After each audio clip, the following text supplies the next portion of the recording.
It's fair to say that it has not been the best season for BMW within IMSA's GTP class. The M Hybrid V8s have certainly been unlucky this year, and compared to last season within IMSA, the results just haven't delivered success for the German manufacturer. This season, the BMW LMDH cars have had multiple opportunities to achieve big results, yet so far, they haven't been able to translate their performances into wins or podiums. So in this video, I'll break down why that's the case, and analyze BMW's unlucky 2024 season in the GTP category. Now to be clear, BMW's LMDH prototype, the M Hybrid V8, has proven that it is indeed a competitive race car. Last year in 2023, BMW had a difficult debut at Daytona, with a lack of performance and a few reliability issues. But throughout the season, the M Hybrid V8 provided the team of Rahal Letterman Lenigan Racing and BMW the success that they deserved. In fact, across the 2023 season, the number 25 BMW achieved the most podiums out of all the cars that competed in GTP, with the car achieving a total of 5 podiums, including a win during that year's Salem 6 Hours of the Glen. But this year, the BMW M Hybrid V8 has yet to achieve similar results, and both of the cars have yet to secure a single podium, making BMW the only full-time manufacturer in GTP to not stand on the podium or achieve a win this season. So the question remains, how did BMW go from achieving the most podiums for an individual car in 2023 to so far securing 0 in IMSA's flagship category this year? Well, to understand this, we need to take a look at each race in 2024 that BMW has competed at, in order to see how the German auto manufacturer has not found success yet. At the first round of the season, the Rolex 24 at Daytona, BMW definitely showed better race pace compared to the year prior, and for a time was even in contention for the overall win with both of the M Hybrid V8s. Alas, things changed when both of the cars encountered reliability issues in the night, and therefore dropped several laps down and out of reach of a good result, despite showing very strong pace. At Daytona, BMW would end up finishing 7th and 8th respectively, behind the other 3 car manufacturers in GTP. But without those reliability issues, it's possible that BMW would have been on the podium.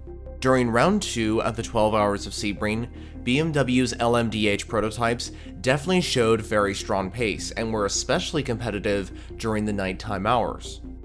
As shown by the Californian racer's impressive overtake, the number 25 BMW was quickly making its way to the front of the field and had an outside chance at taking the overall win. However, while the car was in a battle with Julian Andlauer's number 5 Mustang sampling Porsche, the BMW went off track and lost a lot of time while going in the gravel. Unfortunately, this off-track moment removed the progression the 25 BMW was making, and no longer was in a fight for the overall lead. The BMW M Hybrid V8s would cross the line in 4th and 6th positions, the number 25 ahead of the number 24. And while this was strong points achieved by BMW M Team RLL, I feel like they missed out on a bigger result at Sebring. At Long Beach, the number 25 BMW qualified 2nd, achieving the German manufacturer's best qualifying result in GTP, and the M Hybrid V8s showed very strong pace in the race. The number 25 BMW was in the fight for the podium all the way up until the chaos at turn 11, when the best placed number 25 BMW was given damage by other cars and needed to pit. To make matters worse, the same car crashed into the barriers, which forced it to return to the pits once again, ruining BMW's chances at a podium, just like the 2 races before. BMW would end up finishing 6th and 9th, the 24 ahead of the 25, and once again, just like Sebring and Daytona, it's a what could have been situation. At Laguna Seca, Team RLL qualified well, just like in Long Beach, but this time it was with the number 24 BMW, qualifying 3rd in the hands of Philippine. But in the race, the BMWs were clearly lacking pace against the Cadillacs and Porsche Penske entries, and couldn't fight for the overall win. However, the BMW GTP entries were in positions to secure some strong points, when just like races before, both cars encountered drama when they both had incidents out on track, forcing the cars to lose time to their rivals and ultimately points as well. At the end of the race, BMW would be classified in 7th and 9th respectively, the 25 ahead of the 24. For the following round in Detroit, BMW was once again in the fight for the podium with the number 25 car. However, incidents happened which affected this entry's race. The number 25 BMW lost time to the other GTP cars from tapping the barrier, and later on, the same car hit the wall heavily with Connor De Phillippi behind the wheel, resulting in the BMW LMDH car having too much damage to continue, and therefore retiring. The sister number 24 car was seemingly lacking pace and eventually finished in P7, but the disappointment was surrounding the number 25 car, which didn't finish. Coming into the next race at Watkins Glen, this was the race that BMW showed the best pace at and won the year prior. And so the hope was that this event would finally bring BMW and Team RLL back to the podium.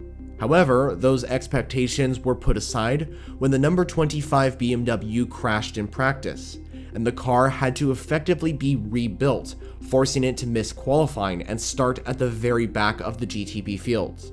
In the race, both BMW entries showed pretty competitive pace, with the number 24 BMW briefly leading. Sadly, the cars were not able to repeat their 2023 results, and eventually finished in 5th and 6th positions. And even though the cars did secure strong points, it wasn't a win or a podium result. The most recent race was at Road America, where BMW showed strong pace in practice, but yet once again, like Watkins Glen, their event was hurt before the race got underway when the number 24 BMW crashed in practice, forcing it to miss qualifying and start at the back. The hope for a good result in the race was mainly down to the number 25 BMW. In the event, the car made it up to 4th place and was looking very good to challenge for the podium and potentially the win later on. However, those goals became not possible when Nick Uloli had a crash in the number 25 BMW, and unfortunately, this resulted in the car being forced to retire. And to be clear, the BMW entry was not the only car finding issues at that particular part of the track. The 01 Cadillac from Chip Ganassi Racing, which was right behind the BMW, also crashed, and later on, Riley's LMP2 car had a similar moment. The number 24 BMW would eventually recover to finish in 7th place, but like time and time again this season, at Road America, BMW's leading car was taken out of contention for a strong result. As of recording this, the Road America event was the last IMSA race held, and with 2 rounds left of the GTP season, as I've explained by analyzing each of BMW's races, the German manufacturer has not met expectations and delivered strong results in IMSA GTP this year. I believe that BMW does have a competitive race car that has the ability to achieve podiums at each event. Their races have just been affected by multiple different situations that force them to miss out on big results like podiums and wins. Think of the reliability issues at Daytona, being given damage at Long Beach, the mistakes out on track, like at Detroit and Road America for example, and the list goes on. The fact is, during all those moments I've mentioned, BMW had a shot at achieving the podium, and unfortunately it just didn't work out for them.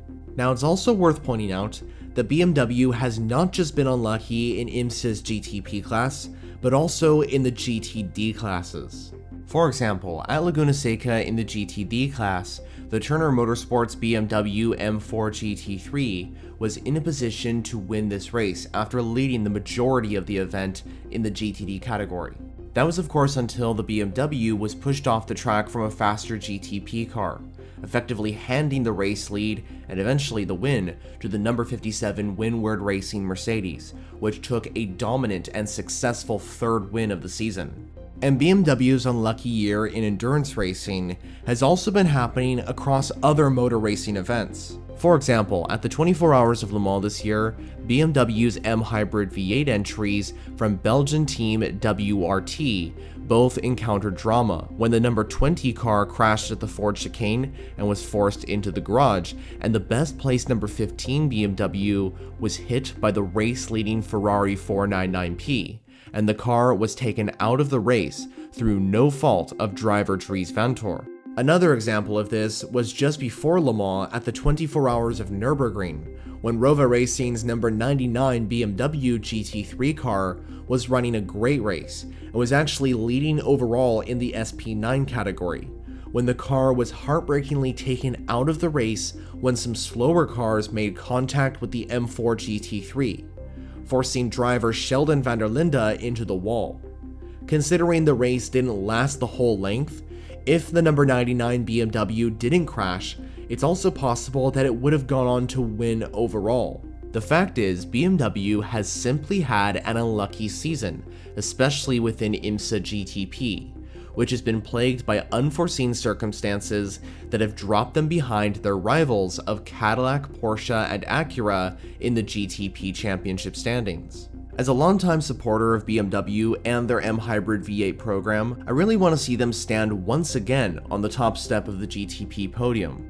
And based on the M Hybrid V8's previous performance and the drive and determination that BMW and Team RLL have to return to winning ways, I'm confident that their success within GTP will happen very soon. What do you think about BMW's current situation in IMSA GTP this season? And will the M Hybrid V8 finish on the podium in 2024? Well, as always, let me know all your thoughts on this subject down in the comments. Thanks for watching. For more content on endurance racing such as the WEC and IMSA, consider subscribing if you haven't already. On screen, you'll find some suggested videos to watch next. For now though, that's it for me. You'll hear from me next in the following video.